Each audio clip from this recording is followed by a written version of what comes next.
Big pass Tamil season 9 டே 47ல் அடுத்தடுத்த திருப்பங்களாக நிறைய நடந்துகிட்ருக்கு. அது என்னென்னு தெரிஞ்சுக்கணும்னா நம்ம சேனலை சப்ஸ்கிரைப் பண்ணுங்கள். அது என்ன பார்த்தீங்கன்னா, ஹவுஸ்மேட்ஸ் எல்லாருமே வந்து ஒஸ்ட் பர்ஃபார்மர் அப்படின்னு சொல்லிட்டு worst team Divya and Sandra இருக்கிறத வந்து அவங்க நாமினேட் பண்ணுறாங்க.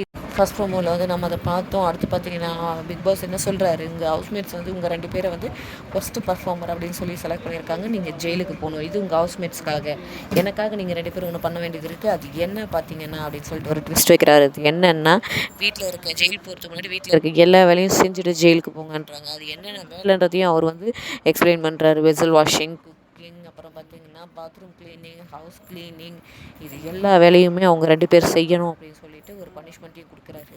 பட் சாண்ட்ரா வந்து கொஞ்சம் வந்து பிக் பாஸ் ஏன்னுன்ற மாதிரி தான் பண்ணிகிட்டு இருக்காங்க. திறந்து வச்சிருக்க கண்ணு அடுத்த சீசனில் மூடிக்கணும், எதுக்கு இதெல்லாம் பார்த்துக்கிட்டு சொல்லிட்டு. அடுத்து பார்த்திங்கன்னா இதெல்லாம் பார்த்துக்கிறதுக்கு விக்ரமா வந்து இன்சார்ஜாக வந்து போடுறாரு. அதுக்கடுத்து பார்த்திங்கன்னா திவ்யா உள்ளே வராங்க. திவ்யா உள்ளே வரும்போது என்ன குளிச்சிங்களா இல்லையா அப்படின்னு சொல்லி கேட்குறாங்க.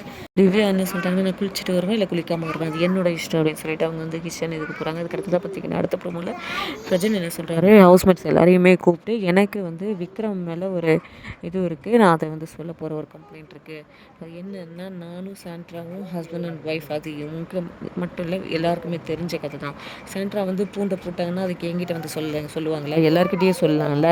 அப்படி வந்து அவருக்கு வந்து இது வந்து கஷ்டமாக இருந்து வயிற்றுச்சலாக இருந்தால் நான் பிக் பாஸ் கிட்டே பேசி ஒரு 2 நிமிஷம் டோரை ஓப்பன் பண்ண சொல்கிறேன். அவர் வெளில போய்ட்டு அவங்க ஒய்ஃபை கூப்பிட்டு வரட்டும், அவரும் வந்து அவங்க ஒய்ஃபை கம்பெனியெல்லாம் வச்சுட்டு அவர் வந்து விளையாட்டும் அப்படின்ற மாதிரி வந்து பிரஜனுக்கு வந்து விக்ரம் கிட்ட கேட்குறாரு. அதுக்கு விக்ரம் ஓகே ஓகே ஓகே சொல்லுங்கள் அப்படின்றாங்க. என்ன விக்ரம் பயம் டென்ஷனா அப்படின்னு சாண்ட்ரா கேட்குறாங்க. இல்லை நான் ஜாலியாக தான் இருக்கேன் அப்படின்னு சொல்லிட்டு விக்ரம் வந்து சொல்கிறாங்க. வேணாம், விக்ரம் வந்து சிங்கிளாக வந்து பிரஜனை இது பண்ணுறாரு. பிரஜன் வந்து அன்றைக்கி வந்து ஒரு விஷயத்தில் பொங்கி எழுந்தார், அது ரைட்டுன்னு நம்ம நினச்சோம். ஆனால் அது விக்ரமுக்கு இதுவாக தான் இருக்குது அப்படின்றதுனால தான் அவர் வந்து பேசியிருக்காரு அப்படின்றது இன்றைக்கி தான் நமக்கு வந்து தெரிஞ்சிருக்கு.